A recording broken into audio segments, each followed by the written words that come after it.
someone needs to sound off the alarm because Metallica didn't win the Grammys this year. Now, am I happy about this? I'm not happy that someone didn't win, but overall, I can say that the 2025 Grammys kind of felt, it was scuffed, but at the same time, I felt like it was a breath of fresh air in comparison to previous years. What blew up from the Grammys wasn't necessarily GOJIRA winning, it was Courtney LaPlante from Spirit Box being mistaken as Poppy on the red carpet by an interviewer. Now, Courtney did take this with incredible grace and made an amazing clip that's going to probably be memed for the better part of the start of 2025. Royalty, Poppy. No, you are. I mean, you got nominated against Judas Priest, who I just talked to. Metallica. I have to say, I am Poppy, and I am really happy to be here, nominated with Knocked Loose. I really hope we win.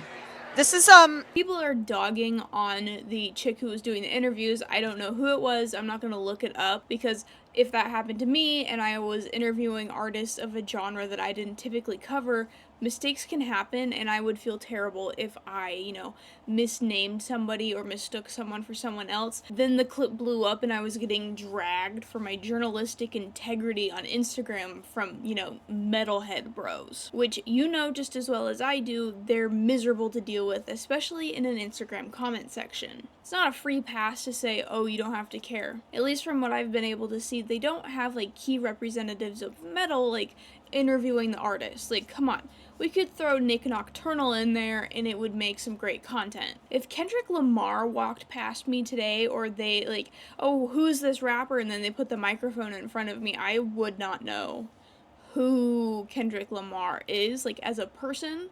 I could recognize his music, but putting the face to the name is a completely different story. I mean, I wouldn't be able to recognize most pop artists, I wouldn't be able to recognize most rappers. I could probably pick out Megan Thee Stallion from a lineup, but that also just comes from her collaborating with Spirit Box and me being introduced to Megan Thee Stallion in a different light than her traditional music. Now, something else that I did see in the video clips, when GOJIRA was walking up to accept their prize and give their little speech, they started playing Enter Sandman. No, come back.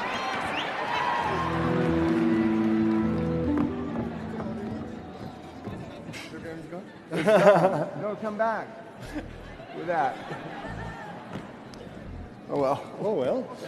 That's a little hard to excuse. And then they cut it super quickly, and then they just walked up in silence. This is what people kind of point their fingers at and go, why do the Grammys hate metalheads? Why can't you even play the right song for the entrance? And it's I kind of agree. Come on, guys. Honing it back into the main point of the Grammys, GOJIRA won. I'd just like to, a little round of applause here because they won. And this is my opinion. I think GOJIRA is going to take it home this year. GOJIRA is the only metal band to have played at the Olympics. The level of influence that the Olympics have, in my opinion, as a worldwide event, is much higher than something like having a few million streams on Spotify, or, having 1,600 or 1,900 videos made about your song on TikTok. That doesn't mean I don't like the song. I just think that GOJIRA has the most oomph to it this year.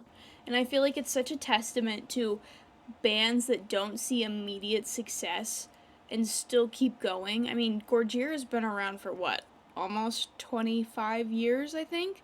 They're still going, and they just won a Grammy.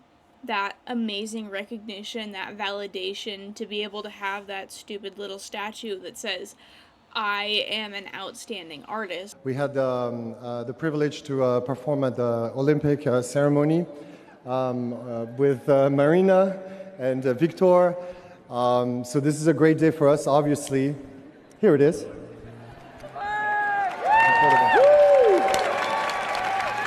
But it's nice. It's refreshing. It's not Metallica taking home another Grammy. But I also think that this is an amazing collaboration. It wasn't just GOJIRA that won the Grammy. They collaborated with an opera singer. That song, Mea Culpa, was a collaboration with a traditional opera singer. When was the last time you paid attention to opera music? When was the last time you saw anything about opera music in the Grammys? It's a fusion of two less popular genres, but that doesn't mean they have any less of a reason to be recognized for their musical talent. We want to dedicate this award to all the bands that are pushing the boundaries support your local artists, support your local bands, because that's where it's at, and they're inspiring us to continue. So, but thank you very much for this. Anyways, I hope you enjoyed today's video talking about the Grammys, and I want to know what you think about 2025's Grammys, specifically for the metalheads. Do you feel like it was a net positive, net negative? Was it a win? Was it a loss? And remember to subscribe if you want to see more metal content from me. Alright, I'll see you guys next time.